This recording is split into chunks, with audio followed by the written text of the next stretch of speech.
I guess first, we'll start since you're holding the water. Chelsea, tell me a little bit about Building the American Dream. What's it Sure.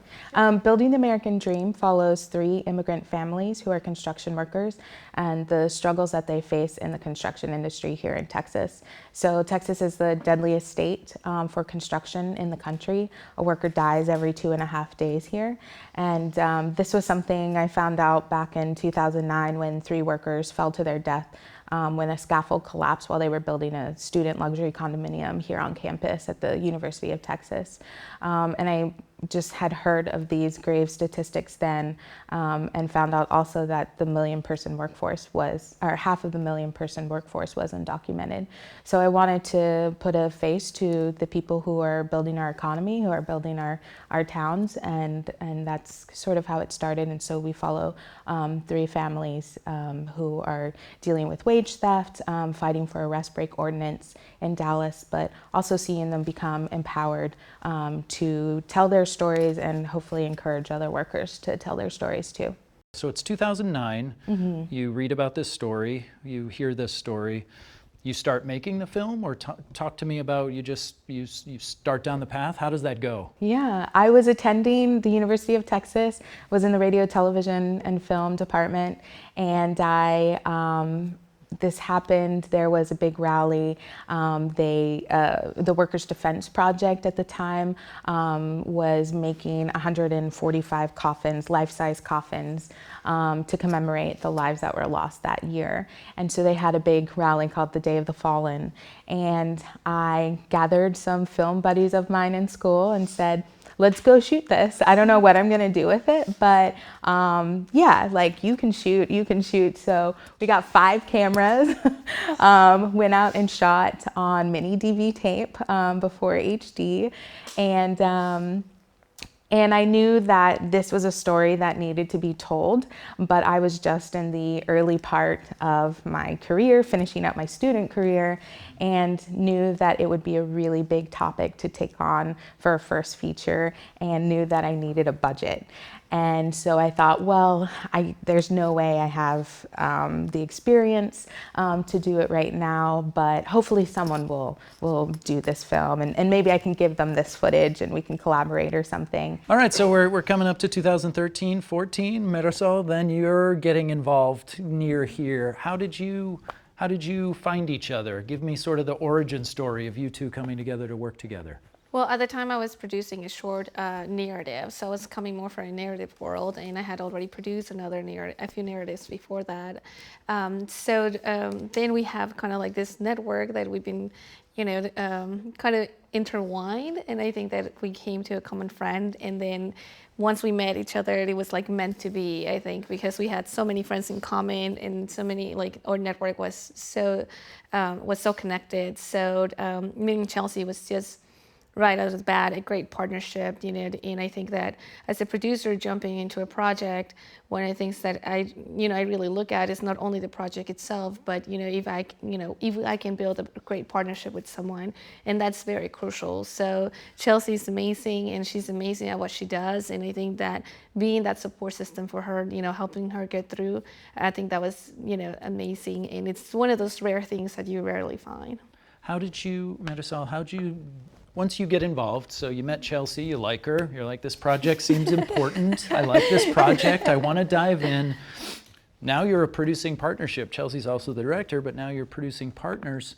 How did you go about sort of, I want to call it, divvying up duties or dividing in that partnership? I think that for me it was more, once jumped into the project, was more about trying to get that production process done. And there's other producers that came after me as well for other parts of the process that they've been very helpful as well. So then for me it was more about the production part, and building those relationships with our subjects, and also being involved there. A lot of it was also because I do speak Spanish, and that helped a lot also with the project and building that intimacy, because in being available and the subjects feeling comfortable with us as well on that aspect. So we deviate and conquered, and I think that me coming new to the documentary world was also a lot of learning for me.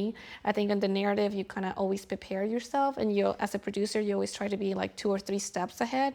But with documentary, you have to be ahead prior to, because you never know what's going to happen, and things change, and the moving parts are constantly changing. So you have to constantly be on your, top game in order to deliver. In the feature world, I made a movie that prepped forever, but then still just shot for 5 weeks. I've never worked on anything that shot for years and years and years and years. Can you talk about the challenges in that of like, oh, I shot some things on mini DV in 2009, and here we are in 2019, and the movie's screening. And I don't mean that as 10 years. 10 I just years, mean yeah. there's a challenge to that. Yeah, I mean, for the first year and a half, I mean, I really didn't know what the story was. I knew the issue, but it needed to be told through individuals' experiences so that people could feel empathy and we could change hearts and minds rather than just, sticking that issue down people's throats or have some talking heads. And I knew I didn't want a talking head documentary. I wanted people to tell their stories, their own personal stories. So for about a year and a half, it was really just a lot of research, gaining trust with the organization, and meeting people. The very beginning too, we sat in with some member meetings at Workers' Defense Projects just to observe, see what they do, and get a sense of how workers were empowering each other, were training each other. And that was kind of the spark where I was like, this is more than just the issue. It's about people who are rising up, and people need to see this fight that they're putting up. So we filmed with families, and that was a big challenge because, again, these are individuals' lives and they have to work, they have families, they have things to do, and sometimes talking to us with a camera is the last thing on their list. So it was a lot of, calling the families over and over again, just talking to them, hanging out with them, and then just keeping up with their daily life pretty much for a few years. And then I think the biggest challenge too was dealing with just like the emotions of the families, capturing some raw emotions that they were going through. I mean, the Granillo family that we filmed with, they had just lost their son like a couple months before we started filming them. So they were going through their own healing process, and we also, as producers, talking to them all the time, are sort of soaking in their emotions too. So it was really helpful to have Marisol and to have our great friendship, to be able to be there for each other, so that we could heal as well, but also still focus on the story, because in the end, we still need to tell a story. Right, otherwise it's all for naught. You've got to tell a story that people can see and do something about and take action. You come to the project and now you're meeting some of these players. How do you sort of, and if you can be specific, because people are going to watch this and go, well, how do they do it? How do you sort of build their trust? Or what sort of things did you do to go, you know what, we're 2 documentary filmmakers, we're here, we want to tell your story, we're not here to exploit you, we're not here for the other side of this fight. How did you sort of build their trust? I think that once you communicate to your subjects what's the end goal, and then you also, I think that for me, being culturally aware and being sensitive to what they're going through and the things that are unfolding. I mean, I'm not gonna lie. So you relate to these people, and then you're seeing what they're going through, and it's sometimes as a producer it's really rough coming home, and you're like have to let it go. But at the same time, I think that my cultural background helps so much because I was able to understand where they were coming from, and sometimes where there were probably some situations where it was very sensitive, I was able to also connect with them, and they saw me and they understood me, and then they were like, oh, okay, they see someone like them as well, not only behind the camera, that it's, has the best intentions. And I think clearing the air and also being transparent with them help a lot in, communicating and also seeing the main goal, that sharing their stories was important for others, and that filmmaking is a great platform for, for the movement of what they're trying to accomplish as the end goal. That's great. And I think too, we were a little bit lucky in a sense that the families we were following had some experience talking to the media, because they were speaking out to news outlets, local news, talking about the fight that they were in, fighting for a rest break ordinance, fighting for workers' rights. So they understood a little bit about the power of a film, the power of a camera. And so I think that was really helpful for us to be able to work with them, and they weren't scared of the camera, but it was constantly, letting them know, this is what we want to do with the film. This is where it's going to be once it's done. It's going to take a few years. We're going to be hanging out with you for a while. And they understood it, and they got to see the film. We showed it to them before we screened publicly, and I think they realized, they were very appreciative of what we had done, and could now finally see like why it took so long to make the film. Let's say I'm a director and I've shot some footage of something, and there's a producer who's interested in coming on board the project. What advice would you give that producer to sort of gauge the project? I would say, first of all, assess, the project from beginning to end. Assess also that partnership that you're about to engage with, because as a producer, you're not only making a film, but you also have this very strong, relationship with the director. You become, I always say, you become their best friend. They're like their therapist. They're, they're everything. And like Chelsea mentioned, you get calls at all the times, so we just have to go and be ready. So, so if you don't have that great partnership, and if you don't see that, that partnership working for the project, then maybe it will be something that you shouldn't do, because then at the end it hurts, it hurts the documentary, it hurts the project. And if there's, certain skills that you don't feel comfortable, always, that's also something that we talked about, brings other experts on board and make sure that at the end you're always focused on what's the end goal, and trying to be someone that helps enhance and lift that project, and lift your team and lift your director, and then being that support system. And I don't know, I don't think I've ever asked you this, but like, did you think it was gonna like go anywhere, the movie? I always thought I always thought that, that we had something great here, and I always thought, that as the project was moving along, also the political aspect was, getting very different, to say the least. So I think that, as the project moved along and as we were meeting all these people, I always thought, oh, this keeps getting even better and better. And and I always thought, oh my God, this needs to be told, and this needs to be shared, and the world needs to know about this. So I was very honored to like work with the individuals and all the team that we have behind this documentary. So I think as more people came on board, it just kind of reassurance, that this project was meant to be, as I say.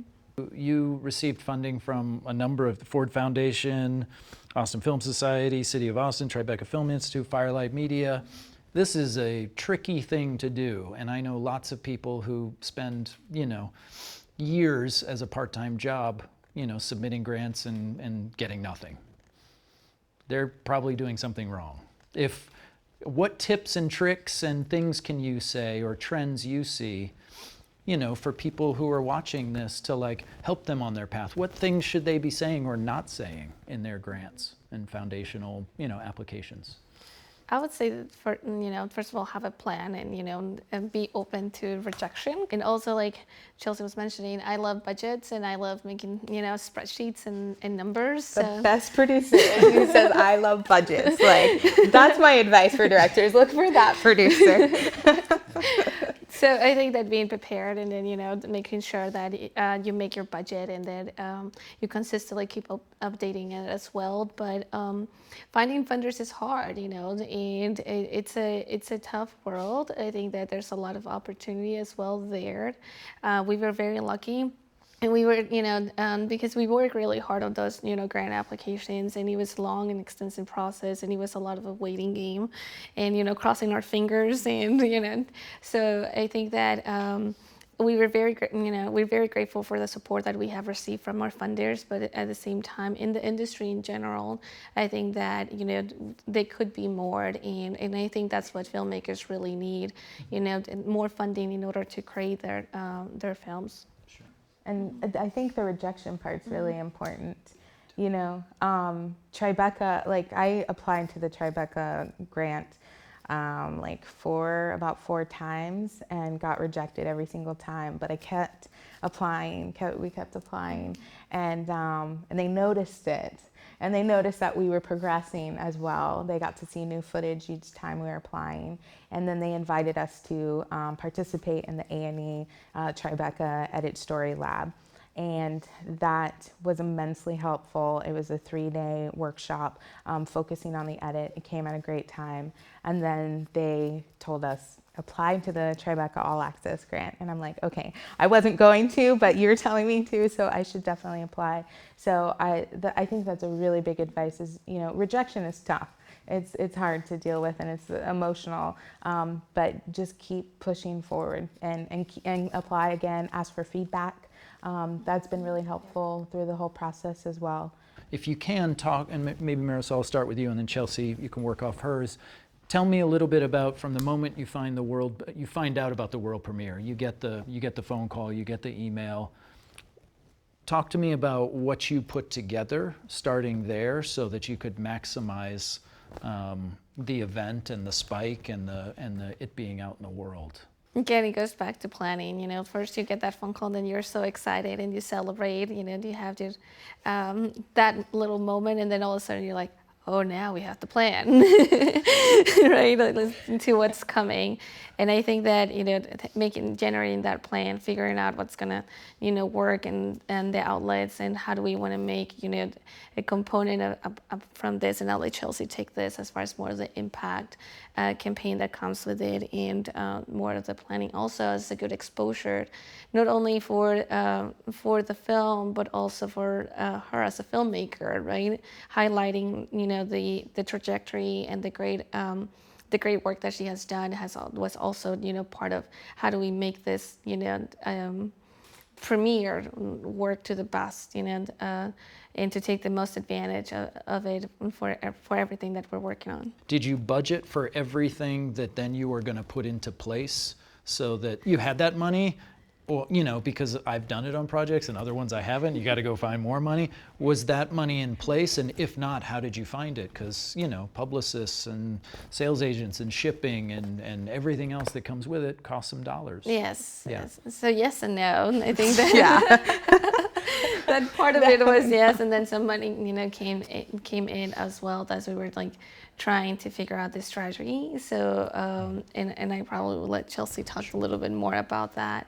But you always become optimistic that money's gonna as well come in. But as we're working through this, we were trying to figure out what are the important pieces and how do we put it together. And we were lucky that some money came in, and that could cover that. But we're also at the same time, we were looking for what other resources and how other ways we can manage through. I think I called Marisol up and was like, oh my God, coloring and mastering is so expensive. We did not budget that, or budgeted half the amount, and I was like, well, okay, let's figure out, we were figuring out, oh, here's the money we have left, here's the money that's coming in, and where can we put our resources? What do we really need? We really need a publicist, we really need a poster, some marketing stuff, just figuring, and then sort of scratching out things that we had in our budget that we were we just can't afford, we can't do that right now. And even towards the end too, I think deferring the producer's pay until we can get more money, and that is like, it's difficult for me as a director to like not pay my producer at this moment of like going to South by and doing a whole bunch of work in a small amount of time. But it's helpful again to have a producer who's passionate about the film and putting the film first in many ways, and that was really helpful to be able to push through the last bit of the budget. Yeah, it's an interesting thing because production, you ramp up to a certain degree and then you go into the dark editing world and Yes. you're by yourself for a while. And then the movie premieres and then you're like, oh, I have to launch this whole team again. And Yeah. I remember the first time I did it, I was like, I don't even know what team members are supposed to hire. Right, And all of a right. sudden, Yeah. it's And- publicists and sales agents and legal and a graphic designer Yes. and yeah. And oh yeah, legal. I was gonna say we should talk about that too. Yeah, we brought an attorney pretty early on. Yeah. Like in thinking about impact as well, I mean, we needed to create partnerships with organizations across the country and in Texas very early on too, and just build those relationships so they could always be thinking about the film and ready for the film when it was released. So that took about a year and a half before we released as well, and it was a really big, it was another thing on our plate. It was like making the film, making the piece of art, but also making another a side baby of that baby. It's because that's a whole nother project in itself. It's a whole nother budget. It's almost like you're making another film. That was kind of a shock to me, seeing some examples of impact campaigns and how much those cost, because I mean, you can get up to like $1 million budget for those sometimes. So we were definitely planning like early on, making sure that we at least had all our dots in line so that we can be able to release the cage. I don't know what the term is. Release the tiger or whatever.